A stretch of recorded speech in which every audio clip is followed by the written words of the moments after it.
தாவேக்கா ஊராட்சி மன்ற தலைவரே இவ்வளவு வசூல் பண்ணுறாருன்னா அதுக்கு மேலே இருக்கிறவங்க எப்படி பண்ணுவாங்க அப்படிங்கிற மாதிரி ஒரு வீடியோ பலவிதமான கேள்விகளை எழுப்பி விட்டுருக்கு. எப்படி பார்க்குறீங்க அந்த வீடியோ? அதுவும் குறிப்பாக கான்ட்ராக்டர்கிட்ட வாங்குறாரா இல்லை கடனை வாங்குறாரா அப்படிங்கிற மாதிரி எல்லாம் எப்படியோ உருட்டினாங்க. ஆனால் சிங்கிளாக இன்றைக்கு மொத்தமாக தாவேக்காவினுடைய ஊழல் ஒழிப்பு, தூய சக்தி எல்லாத்தையும் உடச்சி போட்டுருச்சு, எல்லா ஃபர்னிச்சரையும். பயங்கர வைரலாக இருக்குது அந்த வீடியோ. இன்றைக்கி எல்லா நியூஸ் மீடியாவிலையும் அந்த வீடியோ வந்து பேசு பொருளாக மாறி இருக்குது. கிட்டத்தட்ட செங்கல்பட்டு கிழக்கு மாவட்ட இணை செயலாளர் தாவேக்கால் அவர் வீரா அவர் பேர். அவர் வந்து ஊராட்சி மன்ற தலைவராகவும் இருக்கிறார் போல். அவருடைய டேபிள்லாம் பார்த்தோம்னா அந்த வீடியோ வந்துருக்குது. அந்த வீடியோ அப்படியே சைடில் போட்டு காட்டுருங்க. அந்த டேபிள்லாம் பார்த்தோம்னா நம்ம ஒரு கிட்டத்தட்ட ஒரு முதலமைச்சர் மாதிரியே இருக்கிறார் அவர். அந்த அசோக தூண் சின்னம் வச்சிருக்கிறாரு, கொடி வச்சிருக்கிறாரு, சுத்தி சுத்தி சுத்தி சுத்தி விஜய் போட்டோ. ஆமா, அது பல விதமான போஸ். ஒரு கட்சி தலைவராக இருந்த காலத்துல முதலமைச்சராக இருந்தது. ஒரு பக்கம் வாலில் வேற 5 கொள்கை தலைவர்கள் போட்டோ தனித்தனியா ஃப்ரேம் போட்டு. இவ்வளவு எதுக்குன்னா கான்ட்ராக்டர் கிட்ட 1,30,000 வாங்குறதுக்கு. என்னன்னா ரோடு போடுற கான்ட்ராக்டர் ஒருத்தர், அவர் பேர் நவீன் போல. அந்த வீடியோவில் அவரே சொல்றாரு. அந்த அவர்கிட்ட வந்து அவருக்கு கொடுக்க வேண்டிய பணம் இருக்குது. ஏதோ ஒரு சின்ன பிட்டு ஒன்று போட்டிருக்கிறார் ரோடு. அது கொடுக்க வேண்டிய பணம் இருக்குது. அந்த டெண்டர் காசை கொடுக்காமல் இருக்கிறாங்க இன்னும். அது கொடுக்கறதுக்கு இவர்கிட்ட போயிருக்கிறாரு. இவர் வந்து என்ன சொல்கிறாருன்னா, நம்மகிட்ட ஒரு 150 போட்டு விட்டா, 1,50,000 போட்டு விட்டா நான் வந்து பிடிஓட்ட பேசி உங்கள் காசை, உங்களுக்கு வர வேண்டிய காசை வர சொல்கிறேன் அப்படின்னு சொல்லிட்டு டீல் பேசுகிறார்.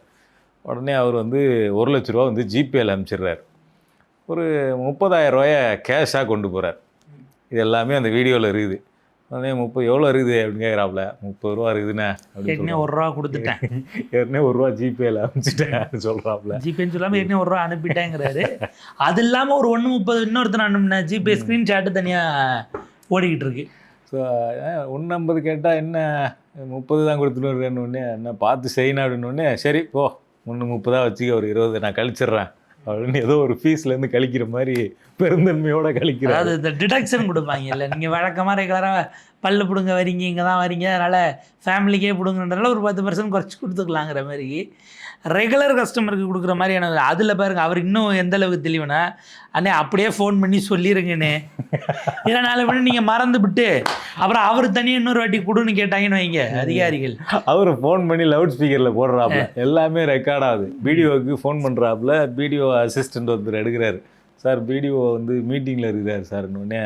சரி சரி அவர் வந்தாருன்னா கொஞ்சம் நம்ம நவீனோட மேட்ரை கொஞ்சம் முடிச்சு விட சொல்லுங்கள், ரிலீஸ் பண்ண சொல்லுங்கள் பணத்தை அப்படின்னு சொல்கிறாரு. அப்புறம் அவரும் வந்து சரி சரி பார்க்குறேன்னு சொல்லிட்டு முடியுது இந்த கால், இந்த வீடியோ. இப்போ வந்து அந்த செங்கல்பட்டு இணை செயலாளர் என்ன பண்ணியிருக்கிறாரு, பல்ட்டி அடிச்சிருக்காருன்னா, நான் வந்து லஞ்சம்லாம் வாங்கலைங்க, எனக்கு அவர் கொடுக்க வேண்டிய கடன், அவர் கடன் கொடுத்துருந்தா அந்த காசை அவர் திருப்பி கொடுத்தாரு அப்படின்னு பல்ட்டி அடிச்சிருக்கிறார். சரி, கடன் கொடுத்தாருன்னே வச்சுப்போமே, கடன் கொடுத்ததை நீங்கள் பிடிஓவுக்கு ஃபோன் பண்ணி முடிச்சு கொடுங்க அப்படின்னீங்களே, என்ன கடனுக்கெல்லாம் அவர் தான் ஏதோ ஊரில் வட்டிக்கு விட்டுக்கிட்டு பிடிஓ இருக்காரா, இல்லை அவர் யாருக்கு யார் தலைவர்னு ஒரு கேள்வி வரும்ல. அப்போ பிடிஓ வழியாக எதுக்கு கடன் டிரான்சாக்ஷன் ஆகுது?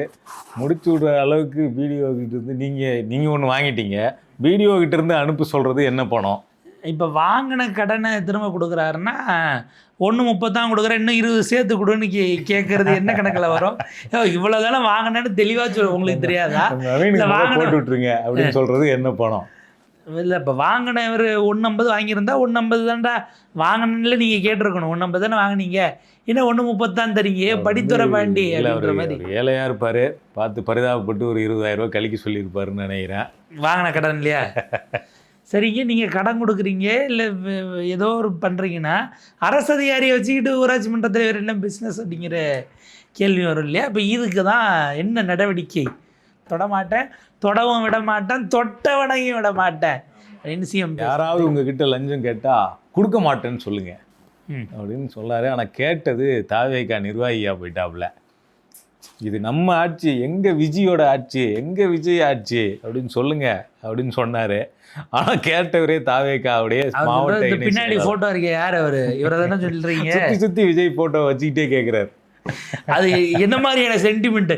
அந்த தம்பி யோசிச்சிருப்பாப்பில், இன்னைக்கு காலையில் அவர் பேசுனதை கேட்டு நம்ம போய் இப்படியே சொன்னால் விட்டுருவாங்க அப்படின்னா, அது ஒருவேளை அரசு அலுவலகங்களுக்கு தானோ, தாவேக்காவுடைய மக்கள் பிரதிநிதிகளுக்கு கிடையாதோ அப்படின்னு எனக்கு இப்போ இந்த இடத்துல என்ன இவரே விஜய் போட்டோ வச்சிருக்கிறாப்புல, இவர்கிட்ட போய் இது எப்படி எங்க ஆச்சுன்னு சொல்றது அப்படின்னு ஒரு நிமிஷம் யோசிப்பாங்களா? அப்ப நான் யார் இது ஆச்சுன்னா இப்ப ஏன் ஆச்சு இல்லையா அப்படின்னு அவர் எங்க தளபதி யாரு அப்படின்ற மாதிரி.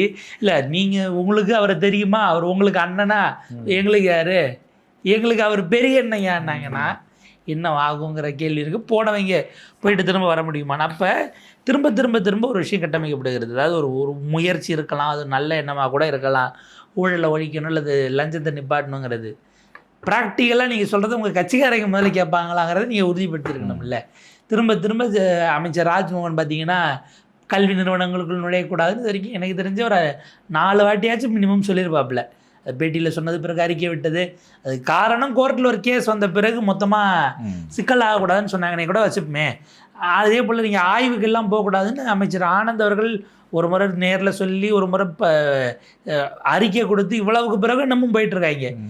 அதில் அவங்களா இல்லை இந்த பக்கம் அண்ணாமலை டீமான்னு தெரியல ஒரு குரூப்பு ஆய்வுக்கு போகிறேன்னுட்டு பெண்கள் பள்ளியில் கழிவறைக்குள்ளே கேமரா தூக்கிட்டு போய் ரீல்ஸ் எடுக்க போனாங்க.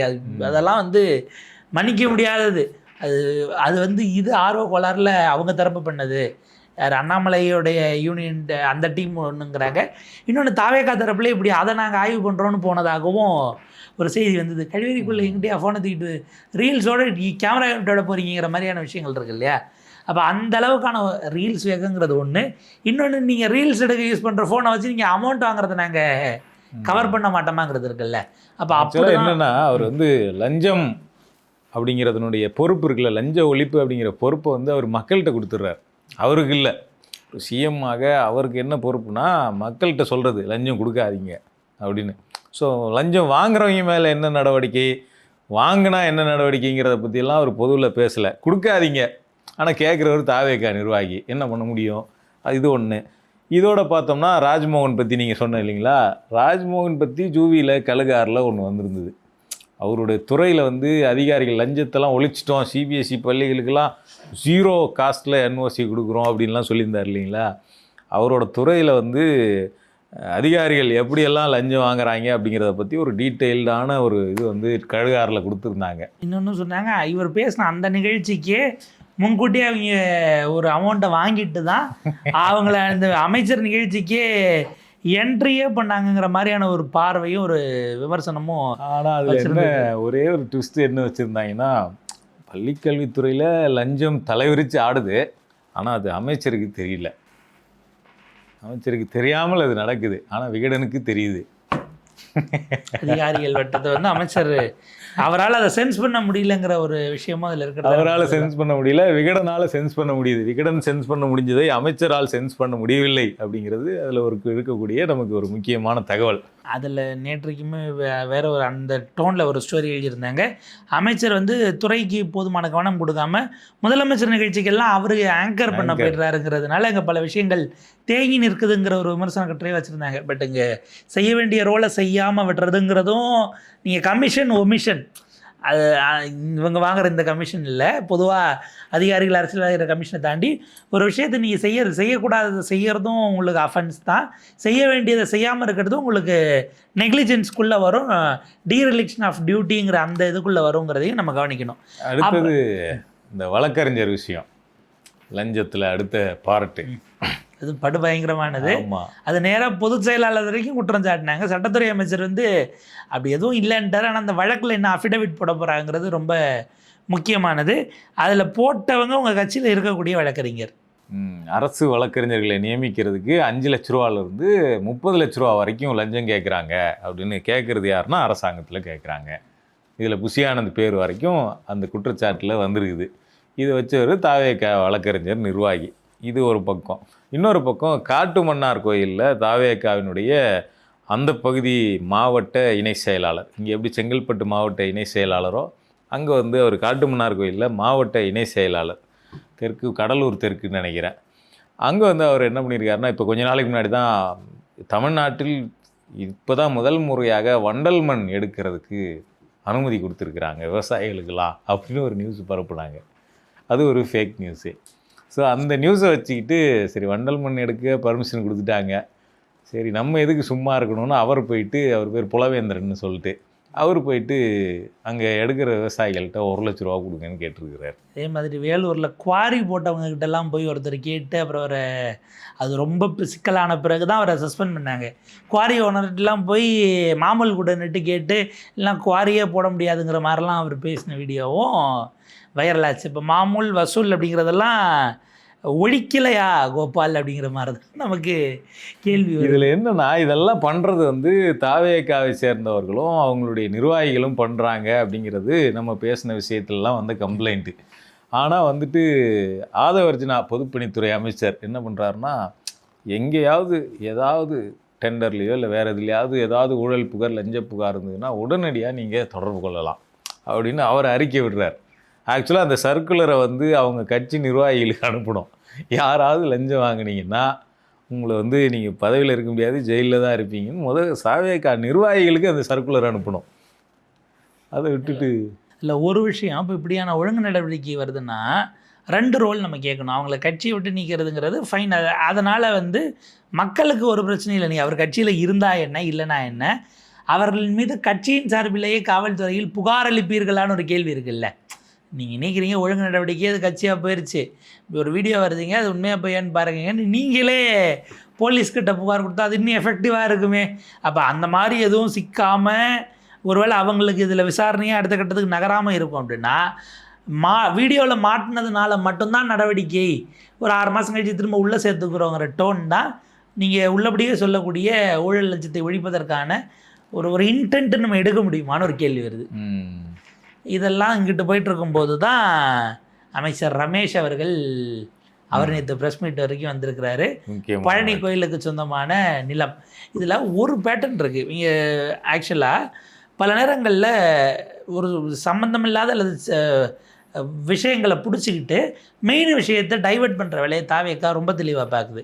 இப்போ உதாரணத்துக்கு இந்த வழக்கறிஞர் நியமனத்துக்கு கேஸ் போடும்போது தாவேகா நிர்வாகி அப்படின்னு சொல்லப்பட்டது தாவேகாவை சேர்ந்த வழக்கறிஞர்னு.